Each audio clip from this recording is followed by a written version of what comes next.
KECI Montana Today starts right now. Hi, good morning, everybody. I'm Heidi Miley. We have some updates on the coronavirus to get to, but first let's check in with Brady Brewster in our Severe Weather Alert Center. Doesn't look too bad this morning, Brady. Yeah, Heidi, not too bad out there. You know, it is a little bit chilly, but we are going to be seeing those temperatures warm up pretty nicely throughout the day.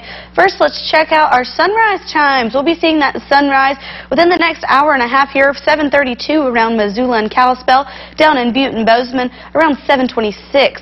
In Butte, 7:21 down in Bozeman, and we're staying sunny until nearly 8 p.m. right now, so we're seeing quite a bit of sunshine. Now, you're going to want to get outside and enjoy it, especially down in Bozeman, because we're going to be seeing some very comfortable temperatures today. Starting in the 30s, we'll top out in the upper 40s, some more clouds than what we saw yesterday, but we're tracking a pretty active week. Most of us seeing at least a mix of rain and some snow and maybe even a little bit of accumulation come Tuesday and Wednesday. I'll let you know who, where, and when coming up in my full forecast. Heidi?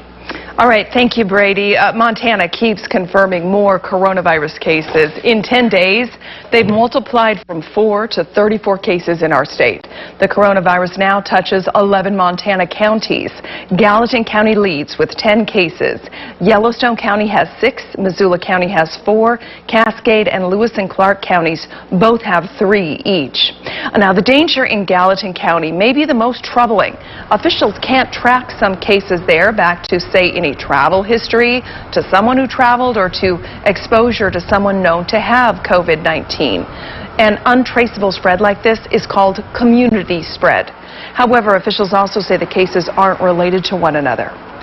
This is not surprising. We've known this day was coming, and we've been working hard with partners to prepare the community. As a result of that work, our advice for the public also is not changing dramatically. The greatest advantage we have over this virus is our own discipline and willingness to distance ourselves from others. Gallatin County health officials say they're not considering further restrictions for certain businesses at this time.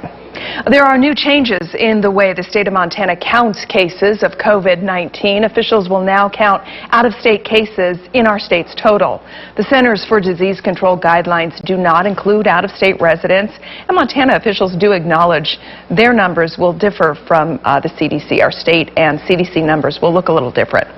We now also know more about the Ravalli County's first case of COVID-19. She is a teenager exposed to the virus after traveling internationally. The state removed her case from the website Friday, sparking a little confusion there, then added it back in once the state confirmed she was a Ravalli County resident.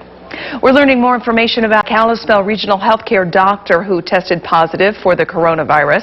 Officials say the doctor likely exposed 14 patients and 9 other healthcare workers. They say he recently traveled outside of Montana. Since the doctor tested positive, workers have extensively sanitized areas at Kalispell Regional Healthcare.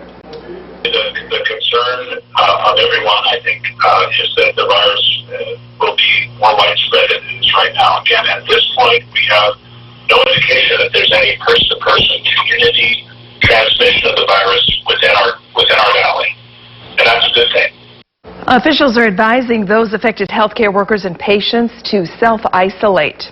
An emergency funding package fails its first test on Capitol Hill. Christine Frizzau brings us the latest on this from Washington. It's the latest step in this unprecedented crisis. The federal government sending in a National Guard to the hardest hit states, California, Washington, and New York. FEMA has also been directed to deploy large medical stations with thousands of beds to those regions. President Trump tonight listing off supplies already en route. Respirators, surgical masks and gowns, face shields, coveralls, and gloves with large quantities already delivered to Washington and to New York. The president also reacting to news a friend and colleague, Republican Senator Rand Paul, tested positive for COVID-19, with at least 4 other Republican senators deciding to self-quarantine upon hearing the news. They're getting quite close to home, and it's a terrible thing that's going on. The hidden enemy, I call it the hidden enemy.